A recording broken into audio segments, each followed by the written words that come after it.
Alright, what's up everybody, back with another edition of Everyday Hoops. Hope you guys are having a good one. Today we're going to talk about the two game threes that happened yesterday between the Celtics and 76ers and the Nuggets and Suns. We got two more game threes there today. We're going to talk about yesterday's games and what I thought about them, kind of analysis and stuff.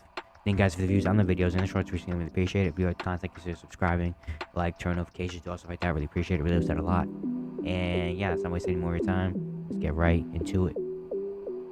So the first game yesterday was the Celtics and 76ers game 3, 1-1 series, big game, first game in Philly. Before we get into the game, talking about the MVP presentation, that was awesome to see.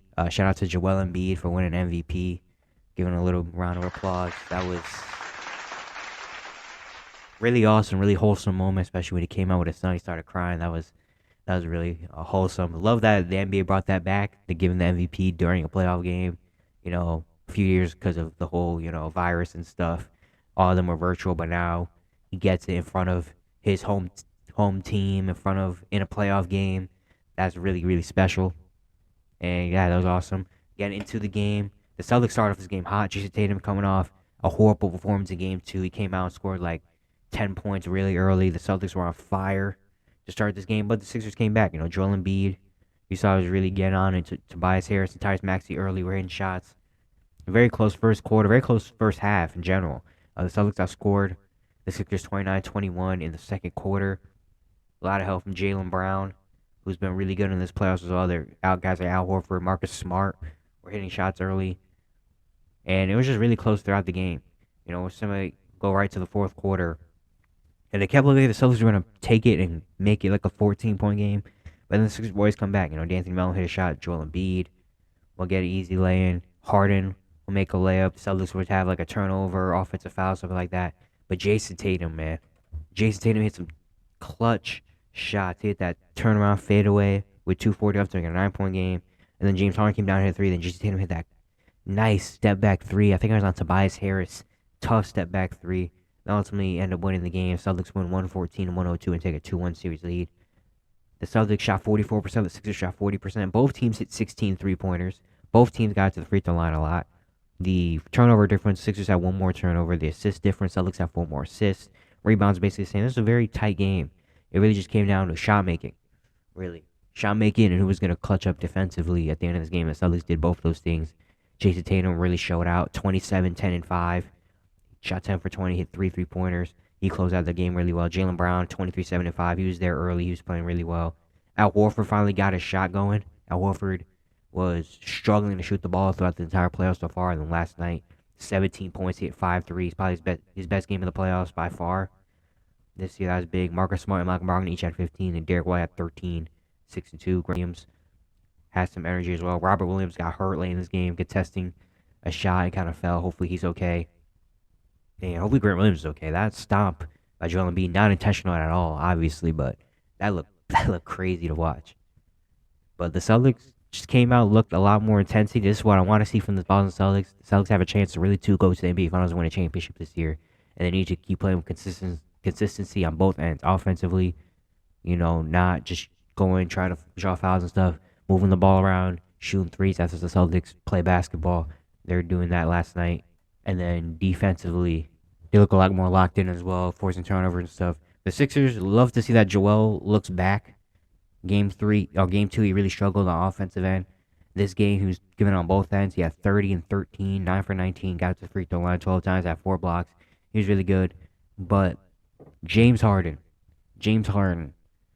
game 1, he had 45 points. He was just phenomenal.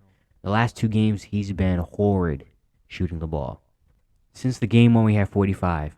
And games 2 and 3 combined, he's been shooting 5 for 28 from the field. 5 for 28. And he's 2 for 8 from 3, 28 points in games 2 and 3 combined. He needs to be better. It looked like a lot of times until really the fourth quarter late, he just didn't want to take shots. He was just passing the ball up for a lot of just weird. It just looked really weird. It didn't look like James Harden that we saw early in this series. And it scares me a little bit for the Sixers because James Harden needs to be effective scoring the ball, not just passing the ball for the Sixers to win. Joel is amazing. Tyrese Maxey, he also had a bad game three, but he could step up sometimes. But James Harden is really the key to if the Sixers want to make it far and get past this series and get to the conference finals and ultimately win a championship is their ultimate goal. James Harden needs to be the key. James Harden can't be having games like this, man. He had 11 assists. He has 6 rebounds. That was good, but 3 for 14 shooting, 16 points. He was just looking passive. Like James Harden needs to learn that. During the regular season, he led the league in assists. His goal is to get everybody involved. But if I'm on the Sixers staff, I'm telling it, hey, bro, like we know you love getting assists, and that's kind of your role, especially with Joel back now. But James, go score the ball. Like there's points in time we need you to score. When Joel's out of the game, look to score.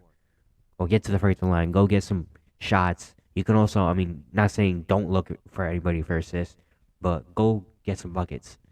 And if James Harden hits a few more shots in this game, the Sixers, I don't know, Celtics might still win the game, but the Sixers look a lot better. James Harden needs to be a whole lot better. He needs to be locked in scoring and finding his teammates. Tyrese Maxey had a tough shooting game as well. He shot 4 for 16. Tobias was 3 for 6. J.J. Tucker hit a couple threes. That was good to see. Anthony Mello and George Niang were giving good minutes. But yeah, James Harden really needs to be a whole lot better. Now we're going to Game 4 in a 2-1 series. Sixers need James Harden in Game 4. Need James Harden to show up, but they also need Tyrese and Tobias to give a little bit better of an effort as well. Tyrese was shooting the shot. He just wasn't making a lot. Tobias didn't play a lot. He only played 25 minutes in this game because he did not look that good.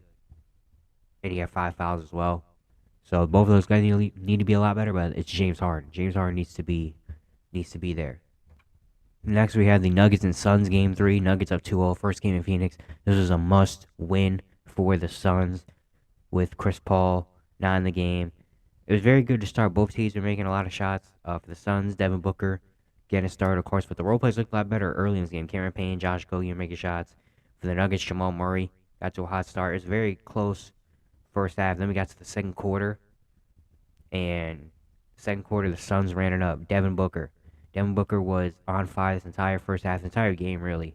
And Kevin Durant started making shots as well after having a tough first quarter.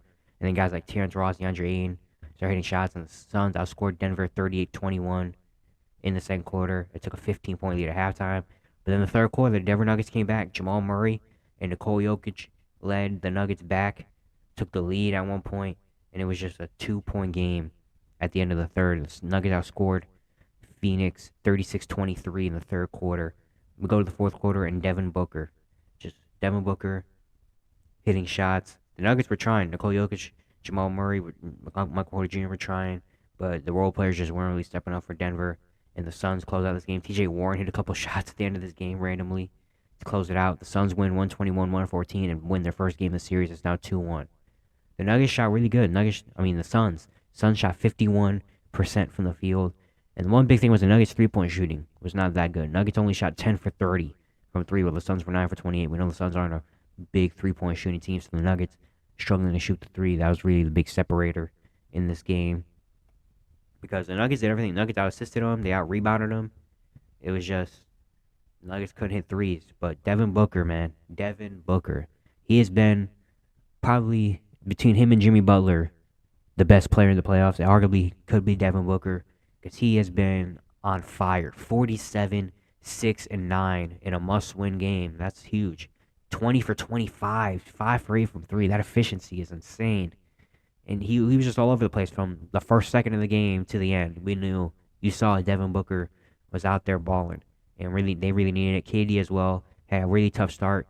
Finished with 39, 9, and 8. Shot 12 for 31, but he got to the free throw line, hit 14 free throws. That was big. And they got some contribution. T.J. Warren had 7 points late in this game that were big. Cameron Payne was solid as well in this game. But really, it was just the Nuggets' lack of three-point shooting that really separated this game. And DeAndre in 4 points and 9 rebounds just is not good at all. We need more than 4 points, DeAndre. For the Nuggets, Jamal Murray had 32, 6, and 5. He kind of slowed down a little bit at the end of the game. He shot 13 for 29 from the field. He was 1 for 6 and 3. Jokic had an insane game. Jokic, it's crazy. He was the first player to ever have a 22 or 25, 15, and 15 game ever in playoff history. He had 30, 17, and 17, and they lost. That's just 30, 17, and 17 is insane. 11 for 19 shooting. Michael Porter Jr. showed up, 21 and 12. He had 6 threes. Bruce Brown was off the bench. Aaron Gordon had a really tough shooting day. He was 3 for 13, 0 for 3 from 3. KCP was 0 for 2 from 3. Jeff Green was 1 for 3 from 3. Yeah, besides Michael Porter Jr., no one was really hitting threes. Like Jamal Murray even was 1 for 6 from 3. Now his 3-point shot just really wasn't really hitting. And even though they got big games from Murray, Jokic, MPJ, which usually is a formula to win, it just wasn't really enough. And especially when you have the Suns, you got Devin Booker and KD doing what they're doing. It's really tough to win like that. Now we're going to game 4. The Suns need something similar. They need KD and Book to be KD and Book. They obviously need that. They need some help though from. You can't just bank on the Nuggets missing a lot of threes though. That's the thing. The Nuggets, honestly, if the Nuggets just hit like a few more threes, they don't need to go crazy, hit 20 threes. But if they hit like, I think if the Nuggets hit 15 threes, 14 threes in this game, they win. Because there's so many good looks from 3 that we just missed. Jamal Murray missed a 3-pointer late. That would have done some damage. But yeah, the Nuggets weren't really hitting their threes. And that's really was the difference in this game because the Suns aren't a big 3-point shooting team. The Suns was just 9 for 28 from 3. The Nuggets actually made more threes than the Suns in this game. And Devin Booker hit 5 of those 9 for Phoenix. So Nuggets just need to hit their shots when they get them. Nuggets just need to hit their open shots. For the Suns, they need KD and Booker to keep playing this, but they also need to limit the Nuggets' open threes. Nuggets got a lot of solid looks that they just missed. So I think the Suns need to tighten up their defense on the wing. And if they do that, they could be a lot better. Going to game 4, another must win for Phoenix. Phoenix needs to win this game 4. And I'm very excited for it to see what happens. But yeah, that's it for today. Hope you guys enjoyed. Once again, if you do have to contact, consider subscribing, like, turn notifications, also like that. Really appreciate it. Really upset a lot. And I'll see you guys tomorrow.